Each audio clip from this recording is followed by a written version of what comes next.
मराठा आरक्षण आंदोलनकर्ते मनोज जरांगे सध्या बोलतात थेट जातो. सगळ्यांचे आता आम्ही इथं सगळे आलोय हा सगळे आलोय तर इथंच हे करा अर्धा तासानंतर करू ठीक. झाल्यानंतर कारण काय पुन्हा तिथे गेल्यानंतर तुम्ही कार्यक्रमात बराच बिझी असतात दुपारी 2 वाजता म्हणजे ते गर्दी पण असते. चला ठीक आहे मग या याच्यावर. ओके एक दोनच प्रश्न आहेत आज बस का अनपेक्षितपणे बच्चू कडू इथे येऊन गेले तुम्हालाही माहित नव्हतं सरकारकडून आले होते ते मध्यस्थीच म्हणून आले होते काय त्यांच्याबरोबर चर्चा झाली तुमचे काय मुद्दे होते त्यांचे काय मुद्दे होते फायनली काय ठरलं ते आम्हाला सांगा. आणि मुद्दे तेच आहेत पुन्हा की ज्या नोंदी सापडल्यात 54 लाख यांना सगळ्यांना तातडीनं प्रमाणपत्र वितरित करणे, ज्या नोंदी सापडल्यात ह्या प्रत्येक ग्रामपंचायतला त्याची यादी लावणे म्हणजे लोकांच्या लक्षात येईल नोंद कोणाची मिळाली. आणि जे आपला सगळे सोयरे शब्द होता त्याविषयी चर्चा झाली आणि मागील त्या मराठा समाजाला यावरही चर्चा झाली. तसं आपण त्यांना लिहून पण दिले कारण ज्या नोंदी सापडल्यात ह्या जतनसुद्धा करून ठेवल्या पाहिजेत, अपलोड करून ठेवल्या पाहिजेत हे त्यांना सांगितलं. 333-34 गाव नमुना त्याच्याही नोंदी घेण्याच्या बाबतची चर्चा झाली. 14 नंबरवरही झाली, संस्थान देवतांच्या संस्थानावर झाली. पण हे नुसती चर्चा नाही तर 20 तारखेच्या आत करा असं सांगितलं ह्यावेळेस. 20 तारखेच्या आत चर्चा आणि ते पुढं जाणार ते चालणार नाही. आणि शासन निर्णय किंवा कायदा पारित करून त्या सगळे सोयऱ्या शब्दांसाठी ज्याची नोंद मिळाली त्याच्यावरती एक झाले. आता गेलेत बघतो म्हणले. परंतु महाराष्ट्रातल्या मराठा समाजाला माझी विनंती काहीही हो मुंबईला 20 जानेवारीला जायचं आहे म्हणजे जायचं, आशावर कोणी राहायचं नाही. मूळ आज जी चर्चा झाली तुम्ही जे मुद्दे सांगितलेत ते खरंच तुमच्या जर त्यांनी ओके म्हटलं तर ते समाधानकारक राहील का या तुमचं त्याच्यावर समाधान होईल का? हो, 4 शब्द घेतल्याच्या नंतर समाजाला विचारून ते 4 शब्द दिलेले आहेत ना. हे का मी दिलेले नाहीत ना, मीच दिले पण समाजाला विचारून दिले, समाजाला ते मान्य आहेत. 4 शब्दामध्ये घेतल्याच्या नंतर त्याचा कायदा पारित झाल्याच्या नंतर आम्हाला काय अडचण आहे, आम्हाला आरक्षण पाहिजे. पण ते परत सगळ्या सोयऱ्यांबद्दल कन्फ्युजन आहे. आज काय स्पष्टपणे सरकारकडून सांगितलेलं आहे आणि तुमचं काय स्पष्टपणे म्हणणं आहे? आम्ही स्पष्ट सांगितलं मग त्यांना लिहून दिले की ज्याची नोंद मिळाली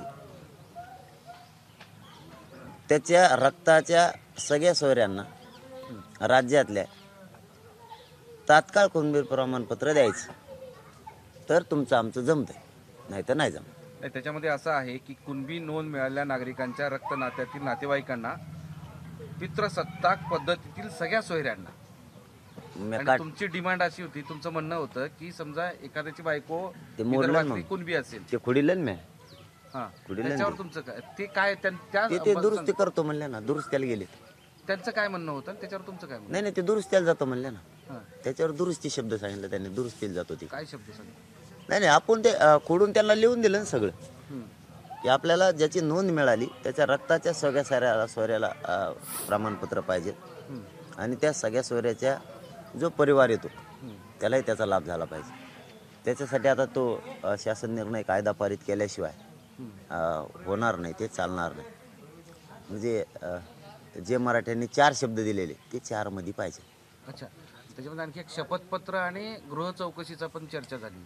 नाही ते बरोबर आहे कारण ते आवश्यक सुद्धा आहे. समजा एखाद्याची नोंद सापडली तो जर म्हणला हे सोयर आहे तो जर नसला तर ते योग्य आहे की ते गृह चौकशी करून म्हणजे त्याची चौकशी करणार की ही सोयर आहे का. जसं की आपण सोयर पण करताना लग्न जमवता वेळेस की हा आपला नातलग सोयरा आहे का बघतो, त्या पद्धतीची चौकशी तर व्हायला पाहिजे या मताशी आम्ही पण सहमत आहे. आणि ते नसेल तर साधं एक शपथपत्रावरती त्यांच्याकडून ज्याची नोंद मिळाली त्याच्याकडून शपथपत्रावरती घ्यायचं की हे सोयर आहे आणि त्याला त्याच्यावरती लाभ द्यायचा. रक्ताच्याच नातेवाईकातला रिलेशन मध्ये नसलेला रक्ताच्या ते सगळं झालं. 19ला अधिवेशन घ्या असं एक मध्येच मुद्दा तुम्ही म्हणले डिमांड केली मग की 19ला अधिवेशन घ्या. कायदा बनवायला हो सगळ्या सोयऱ्यांचा महाराष्ट्रातल्या मराठा सगळ्यांना द्यायला कायदा तर लागेल ना. पण त्यांचं म्हणणं फेब्रुवारी नाही फेब्रुवारी नाही म्हणलं मी. आम्ही 20 तारखेला चालू. मी तेच सांगतो मराठा समाजाला पुन्हा विनंती करू की हे काय होईल हे गुराळे हे होईल नाही होईल ते बघू. आपलं 20 तारखेची तयारी ठेवा. आपल्याला मुंबईकडे जायचं. हे झालं तरी चांगलं, नाही झालं तरी येताना घेऊन येऊ मुंबई. फायनली जाताना काय सांगून गेले तुम्हाला? सरकारशी चर्चा करतो. त्याच्यामुळे मराठा समाजाला सांगितलं या चर्चा हे राहणारे वेळ काढूपणा होऊ शकतो. त्यामुळे आपण सावध राहा. आपल्याला मुंबईकडे जायचं. आपण जे रक्ताचे नातेवाईक म्हणतो, आई आणि मुलगा रक्ताचं नातं आहे, मग आईचं नोंद मुलाला कमी येतं, लाभ भेटत नाही असं काही त्याच्यावरती चर्चा सुरू आहे त्यांची. मुंबईला गेल्यावर चर्चा बंद होईल. आम्ही मग आपोआप सगळं सोयीस्कर होईल. सगळं सोयीस्कर होईल. फक्त आता मुंबईला निघाल्याशिवाय मराठी सोयीस्कर होत नाही. त्यामुळं जर सरकार स्वतःसारखं व्यवस्थित करायचं असेल, मराठ्यांविषयी त्यांची आडमोठी भूमिका आहे ती सोडून त्यांना द्यायला लावायचं असेल तर मराठ्यांना मुंबईकडे निघावं लागतं. सगळं सोयीस्कर होतं. पाटील साहेब एक मसुदा घेऊन आले, त्यामध्ये असं गृह चौकशी म्हणून होतं, ज्यांच्या नोंदी सापडलेल्या नाहीये किंवा ज्यांच्या नोंदीच नाही त्यांच्यासाठी गृह चौकशी केली जाईल आणि 6 महिन्यात तो त्यांना प्रमाणपत्र देण्यात असं देखील त्या मसुद्यात म्हटलेलं आहे. मी 20 म्हणलो, 20 जानेवारी त्यांना 6 महिने आमचं नाही जोडायचं म्हणलं तुमचं नाम. 20 तारखेच्या आत स्पष्ट सांगितलं आणि तसं त्यांनी लिहून पण नेलं. त्यांचा काही मसुदा असेल तेव्हा आम्हाला मान्य पाहिजे ना. तुम्ही 6 महिने म्हणता वर्ष घाला. नोंदी मिळालेल्या असून 7 महिने गेलेत प्रमाणपत्र द्यायला. नोंदी मिळालेल्या असून पण आता मला सांगा, ते आज किंवा उद्या अध्यादेश काढणार आहे असं सांगितलं होतं. याच बेसवर ते अध्यादेश काढतो म्हणले का पुन्हा चर्चा केल्यानंतर अध्यादेश काढणार आहेत तुमच्याशी? नाही पुन्हा चर्चा करून तिकडं काही लिहिते त्याच्यावरती. हां, मग ते आपलं नाही जुळायचं. मग आम्हाला जे पाहिजे ते त्याच्यावर लिहिलं पाहिजे. तुम्ही तुमच्या मनानं काय लिहिताल तसं कसं जमं. म्हणजे अध्यादेश पूर्ण ड्राफ्ट तुम्ही चेक केल्याशिवाय ते काढायचं नाही असं सरकारला तुम्ही म्हणाले. हां, त्यात मग ते शब्दाला बेकार आहेत ना त्यांची. पहिले देता होतं, मी देण्यात केलं तिथं. हां, तेला अवघड कार्यक्रम आहे त्यांचा. ते कान्या मात्रच फशी दे. चलो, धन्यवाद. हां, हे बघा दुसरी किती संवाद झाला तर एकूण आरक्षणासंदर्भातलं जे अधिवेशन आहे ते सरकारनं बोलवावं अशी मागणी मनोज जरांगेंनी केली आहे. काहीही झालं तरी 20 जानेवारीच्या आंदोलनातनं माघार नाही अशी भूमिका त्यांनी स्पष्ट केली आहे. सरकार केवळ चर्चा करतं आणि या चर्चेतनं फक्त वेळकाढूपणा होतोय.